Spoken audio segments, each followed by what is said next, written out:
This long and low Leviathan is Google's glossy new London headquarters.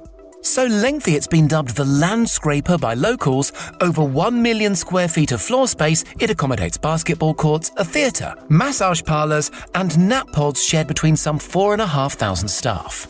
So what's up with that unusual design? How's the neighbourhood? And aren't office blocks a bit 2019? Join us now for a grand tour around Google's new UK headquarters. The North London district of King's Cross, where Google's new gaff is going, has something of a checkered past. It was first a site of great commercial importance when the newfangled steam railways and London's Regent's Canal opened in the 19th century. Alas, from about 1980 onwards, King's Cross sadly descended into vice and squalor as old-school industry fled the city. However, since 2000, developers have been gussying up the neighbourhood through a monumental multi-decade investment programme. And it's easy to see why big employers like Google and its soon-to-be neighbour Facebook are moving in. King's Cross is incredibly well served for transport links. You can go anywhere in London by tube in a matter of minutes. Next door you can jump on a train to Paris, not to mention the regular fast rail services to Oxford, Cambridge and Hogwarts. King's Cross is an attractive prospect for workers too. Just ask the local talent. The area is brimming with brains.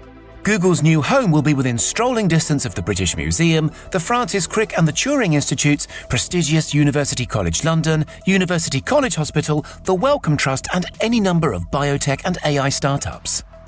Lately, this ultra-commutable egghead enclave has stolen the crown from London's other wannabe tech hub, a grimy junction above Old Street Underground cynically nicknamed Silicon Roundabout. Anyway, enter Google, whose grand new edifice is said to have cost somewhere in the region of £1 billion. It's 11 stories high and stretches 330 metres along the King's Cross railway tracks. That's longer than the London's tallest building. The Shard is high, by the way. Many Londoners say this development makes a nice change from all those priapic skyscrapers. The new HQ was designed in a collaboration between Copenhagen's starchitect Bjarke Ingels and King's Cross-based Heatherwick Studios. Heatherwick, who as it happens just completed a lavish £100 million refit of nearby Coal Drops Yard shopping centre, is no stranger to Cockney icons. Heatherwick designed the flaming cauldron centrepiece for London's 2012 Olympic Games and the city's curvaceous new-look Routemaster buses. Google's UK HQ, which founder Larry Page commissioned after dismissing another top architect's plans as boring, really is a bit special. There's a large multi-lane upper-story swimming pool, cutting-edge sports facilities, a gym, 4 cafes and a multi-use games area. There's a 210-seat auditorium for product announcements and lectures. The whole structure sits atop a so-called plinth of retail and dining spots intended to, in Heatherwick's words, create variety and fascination at a human scale. On the rooftop, behold a 300-metre landscape garden divided into zones including a pause area for quiet contemplation. There's shady wooded spots dappled with pastel wildflowers, lily-covered fish ponds, rustic beehives, and a 200-metre running track commanding peerless panoramic views over London. Inside, a dramatic staircase floats diagonally through what Bjarke Ingels describes as a single confident volume akin to King's Cross Station's magnificent multi-arched concourse. All internal routes are easy and flowing and connected in order to inspire opportunities for chance encounters and foster all-important creativity. Fundamentally, of course, it's an office block, so imagine hundreds of people staring at screens and zoning out in meetings. Hey, at least they get nap pods. The very fabric of the building was chosen in line with Google's so-called Healthy Materials program. This initiative traces its origins back to the early days of Google, when a fretful Larry Page would prowl the office with a handheld particle counter measuring air quality and particulates emanating from the walls and floors.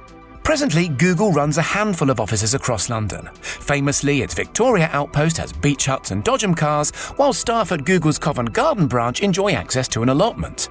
This new building, alongside 2 other nearby King's Cross sites being looked at by Google, will unify its UK team on one 7,000-person campus. The centrepiece will be this, the only wholly Google designed and built building outside the US. But hang on a minute, you're probably thinking, don't we all work from home now? At the time of writing, almost all of Google's 118,000 global employees are working in their jammies. CEO Sundar Pichai has signalled he intends this policy to stand until the end of June 2021 at any rate. Because while it's clear the nature of work has probably changed forever, Pichai still has faith in the unique alchemy of in-person collaboration. We firmly believe that being together, having that sense of community is super important for whenever you need to solve hard problems, he told Time magazine.